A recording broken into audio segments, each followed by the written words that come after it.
Nak nasi kuning. Atu mana makan nasi kuning? Dia tahu mana atu.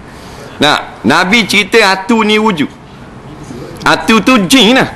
Satu makhluk yang sangat besar, tapi jising dia latif pun halus, sehingga kita tak nampak. Jenis halus macam gas gitu. Nah, jenis api. Nabi kata khuliqal jan min nar wa khuliqal malaikati min nur. Diciptakan jin atau persik tu daripada jenis api. Nah, api ni kalau dia panas tak nampak. Kalau api biasa dapur rumah kita, api kayu, dia kuning. Kalau api gas, dia biru. Nampak? Panas lagi macam api yang keluar kot enjin jet. Enjin jet belakang tu terbit api. Api tu tak nampak bela-bela gitu. Nah, batu-batu orang panggil bela. Nah, la ilaha illallah. Nah, dia tak apa nampak, dia lah. Kita duduk macam orang tak nampak. Nah, dia macam transparent gitu. Terlapor halus, jenis jin atau persik. Di mana-mana ada barang ni wujud. Jangan percaya ke dia, kita hanya percaya dia ada. Nah, benda tula saja. Nama lain orang Melayu panggil atu. Orang putih panggil dia ghost. Cina kui. Kui. Anda mu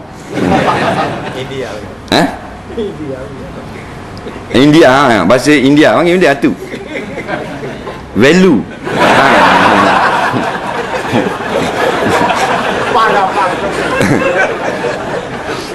Tu aku lebong je dia.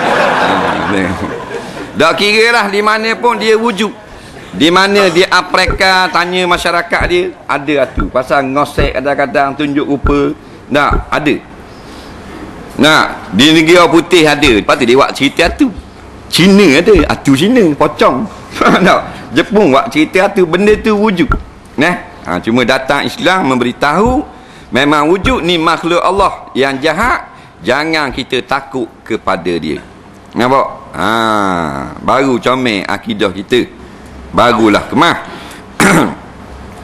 Dan Nabi pula cerita terang-terang lagi nak mentafsirkan Al-Quran. Nabi cerita jin ni begini berkahwin.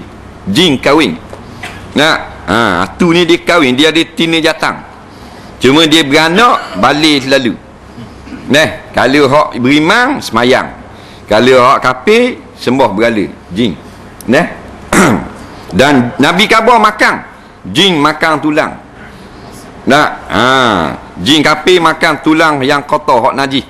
Tulang anjing, tulang khinzir dan najis binatang.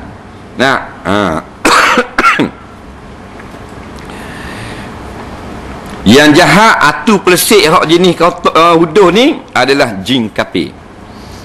Adapun jin Islam Allah jadikan baik dan comel. Cuma besar kita takut. Tiap-tiap yang besar memang kita takut. Jadi mari duana akalan jin makan nasi kuning. Dan kan dalam hadis khabar jin makan tulang. Kalau kata gibuh tulang dia tahan kira. Buh nasi kuning, telur pula, jin makan telur. Mana mu tahu jin makan telur? Lebang di tok bomor belaka. Orang dulunya reka. Mana tahu kalau jin makan nasi kuning, makan juga nasi dagang, nasi lemak.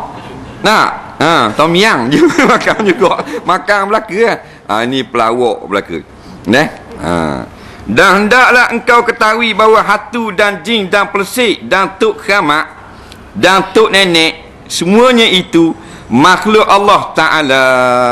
Kita yakin jin ke hatu ke persik, kita buh nama last way, buh nama Pontianak atas orang nak buh nama. Hatu kubur.